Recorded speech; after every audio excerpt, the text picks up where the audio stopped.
Good evening and welcome back. Team South Africa are in London for the World Para-Athletics Championships, which start later this week. These games celebrate the human spirit as athletes rise above physical challenges. As Ronald Masinda found out, there's some stories of the most inspiring in the world of sports. A youth who suffered the loss of their limbs, but now eager to walk tall in South African society. These youngsters can relate to the pain faced by amputees who also want to be treated like human beings despite their disability. Someday when I'm older, I would love to help other children that have the same problem like me, do not look down on themselves. I can't just sit at home feeling sorry for myself. Being treated like a normal child, people don't see the disabled in me,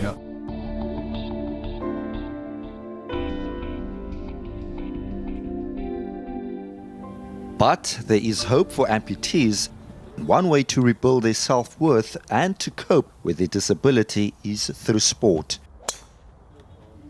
In 2013, Simo Mdudu's life also took a tragic turn when he lost his right leg after being thrown out of a moving train.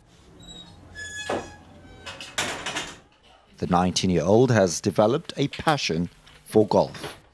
Do you see yourself as a role model for other kids now to sort of like change their lives? Yes, I do, because they're now interested in golf. Ndifuna sosiphiwe uThixo amphathiseyo sona uSimo. Ndifuna sibonakale ezizweni, sibonakale kwisizukulwana sesizukulwana, sibonakale kulutsha, abantwana abangenathemba. Bawubona uSimo babenethemba loba nabo impilo zabo zizotshintsha. Ntando Mahlangu lost both his legs in 2012 after a long battle with a hemiplegia disorder. 5 years later, Mahlangu is now a Paralympic silver medalist and is regarded as the poster child of disabled sport at the tender age of 15. People, the support they're giving me, I really love it.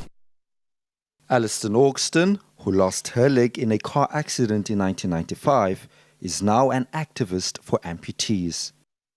She believes that more amputee athletes would be discovered if there were enough support groups in South Africa. They still don't know where to go. There's no place where they can go and say, right, now I need this information. I need to find other people like me. Where do I go? I like swimming, I like going out. I do all kinds of things what others do.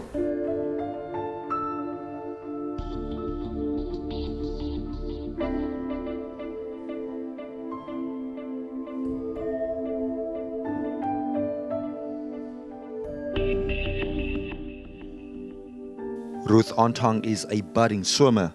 The 15-year-old's parents spend a lot of money to ensure that their child gets the best prosthesis on the market. Artificial limbs cost up to 500,000 rand. And finding suitable blades can also be a tedious process.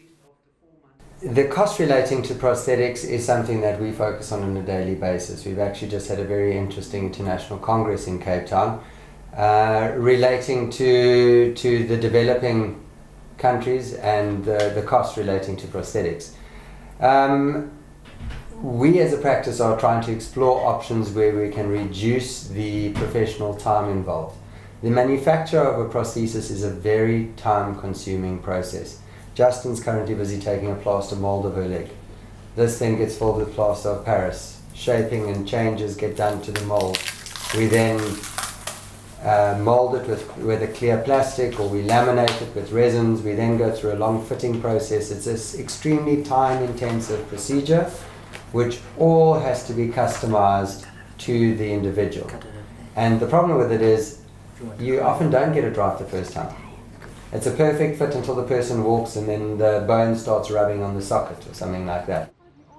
What the government do not provide, as far as I know, is a prosthesis that allows people to run. The kind of prosthesis provided by government is a prosthesis that lets people function in a very basic way, meaning that they can walk and that they can walk safely. One of the most decorated Paralympians, Ernst van Dijk, has seen the positive change made through prosthesis during his 3 years as the company representative at OSA. You can find a little boy somewhere who's not walked his whole life, and you can fit him with a set of prosthesis, and immediately you see how that life changes and how that little boy starts playing soccer. Improving the lives of young amputees by providing them with easier access to prosthetic legs will require a collective effort from government and other stakeholders. Sport has shown that through equal opportunities, amputees are able to achieve greatness despite their disability. Ronald Masinda, Port Elizabeth.